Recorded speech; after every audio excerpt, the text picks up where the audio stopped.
सभी बच्चों को मेरा नमस्कार। आशा है आप सब सुरक्षित होंगे, ठीक होंगे। आज का हमारा टॉपिक है ग्रामीण नगरीय जनसंख्या संगठन एवं साक्षरता दर। ज्योग्राफी की जानकारी के लिए देखते रहिए ज्योग्राफी वंडर।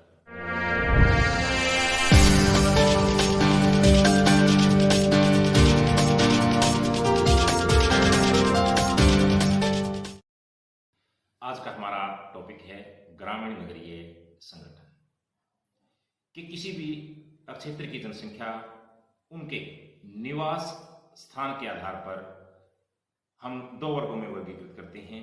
हम उनको केवल उनके निवास स्थान के आधार पर ही नहीं, उनकी आर्थिक क्रियाएं, उनके रहन सहन का ढंग और उनकी सामाजिक दशाओं में भी अंतर होता है।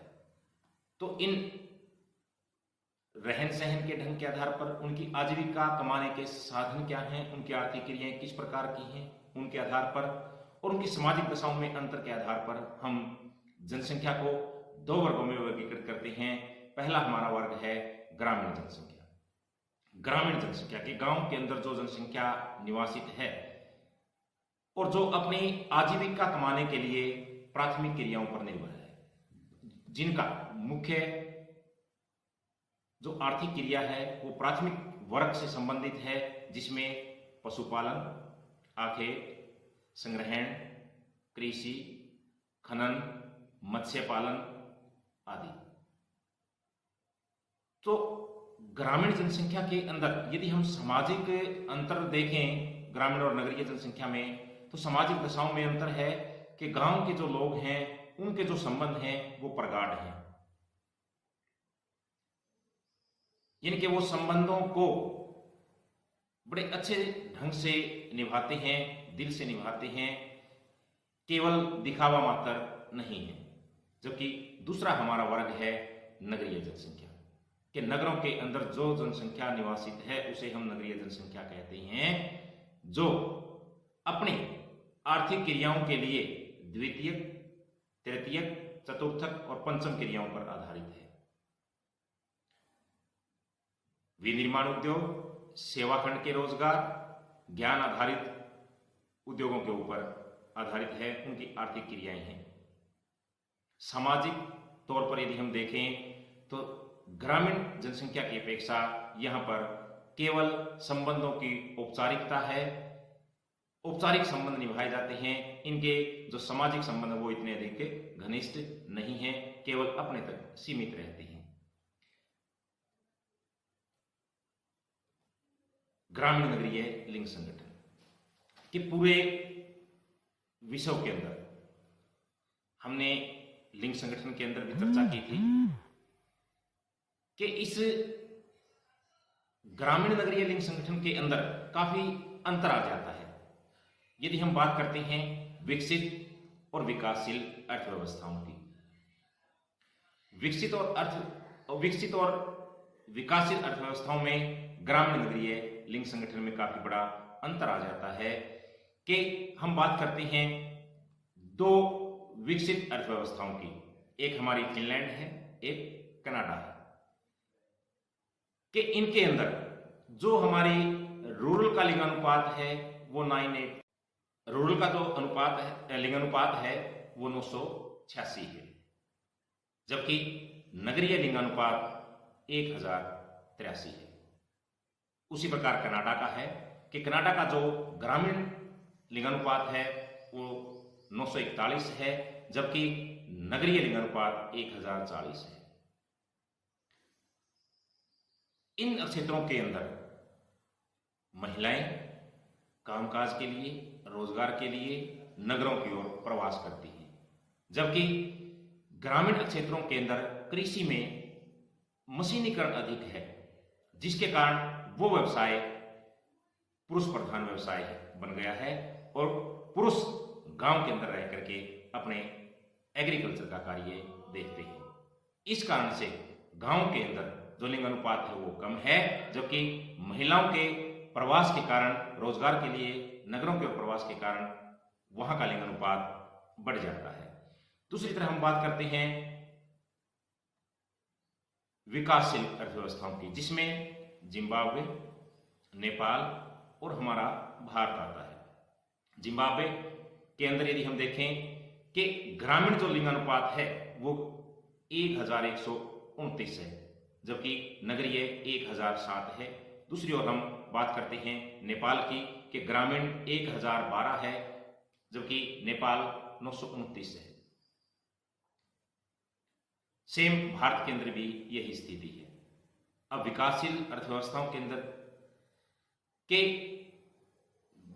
ग्रामीण क्षेत्रों के अंदर कृषि कार्यों में सहभागिता सबसे अधिक महिलाओं की है, क्योंकि महिलाएं ग्रामीण क्षेत्रों में रह करके अपने कृषि के कार्य को देखती हैं, जबकि पुरुष रोजगार की तलाश में, काम की तलाश में नगरों की ओर प्रवास करते हैं।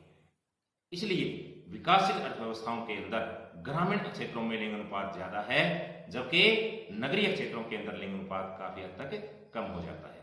हमारे भारत के अंदर ग्रामीण क्षेत्रों के अंदर यदि हम देखें तो बहुत सारी महिलाएं, अधिकतर महिलाएं कृषि कार्य के अंदर संलग्न मिलेंगी कि कमाने वाला पुरुष बाहर जाता है, जबकि महिला अपनी एग्रीकल्चर का, खेत का, कृषि का कार्य देखती है।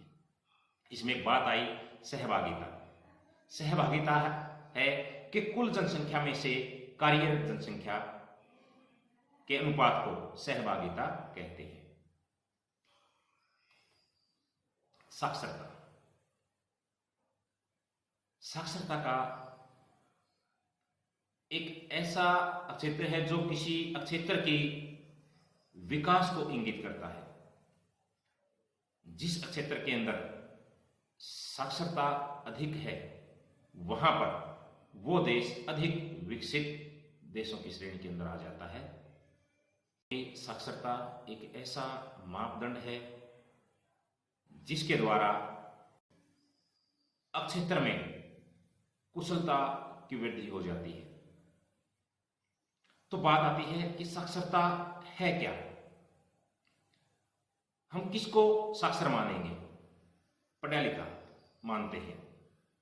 तो इसमें हमारे संयुक्त राष्ट्र जो जनसंख्या आयोग है उसने अपनी एक डेफिनेशन दी। उस डेफिनेशन के अंदर उसने दिया कि 15 वर्ष से अधिक आयु वर्ग का कोई भी व्यक्ति किसी भी भाषा में साधारण संदेश को पढ़ लिख और समझ सकता है, उसे हम साक्षर मानेंगे। ये परिभाषा डेफिनेशन दी गई थी संयुक्त राष्ट्र संघ के जनसंख्या आयोग ने कि कोई भी व्यक्ति 15 वर्ष से ऊपर का किसी भी भाषा में साधारण संदेश को पढ़ लिख और समझ सकता है तो वो साक्षर है। हमारे भारत के अंदर जनगणना आयोग ने 2000 के अंदर एक डेफिनेशन दी। उसने माना कि कोई भी 7 वर्ष से अधिक आयु का व्यक्ति किसी भी भाषा को पढ़ लिख और समझ सकता हो, उसको अंकगणित का परिकलन करने का ज्ञान हो, तो वो साक्षर है। साक्षरता निकालने का अपना फार्मूला है साक्षरता दर के लिए कि कुल साक्षर जनसंख्या भाग में कुल जनसंख्या और गुणा में 100, क्योंकि दर में जब हम कोई चीज निकालते हैं तो परसेंटेज हो जाती है, उसके लिए हमें गुणा 100 करना है। तो ये इसका साक्षरता दर निकालने का फार्मूला है। अब भारत की साक्षरता दर की बात करें तो भारत में 82.04% हमारी औसत भारत की साक्षरता दर है 2011 के अनुसार। जबकि ग्रामीण और नगरीय जनसंख्या का विश्व के अंदर परिकलन हम करते हैं तो पूरे विश्व के अंदर जो ग्रामीण जनसंख्या है वो 51% है, जबकि 49% अर्बन पॉपुलेशन है, नगरीय जनसंख्या है। भारत के अंदर 69% जनसंख्या हमारी ग्रामीण जनसंख्या है, जो कि पूरे विश्व की जनसंख्या से काफी ऊंची है। हमारी नगरीय जनसंख्या 31% है, जबकि पूरे विश्व की जनसंख्या 49% है। यानी कि हम पूरे विश्व की जो औसत अर्बन पॉपुलेशन है उससे अभी काफी दूर हैं। आने वाले समय के अंदर भारत में जो अर्बन नगरीकरण की जो प्रक्रिया है वो बढ़ रही है। तो ये था आज का हमारा टॉपिक, ग्रामीण नगरीय जनसंख्या संगठन और साक्षरता। Thank you, have a nice day.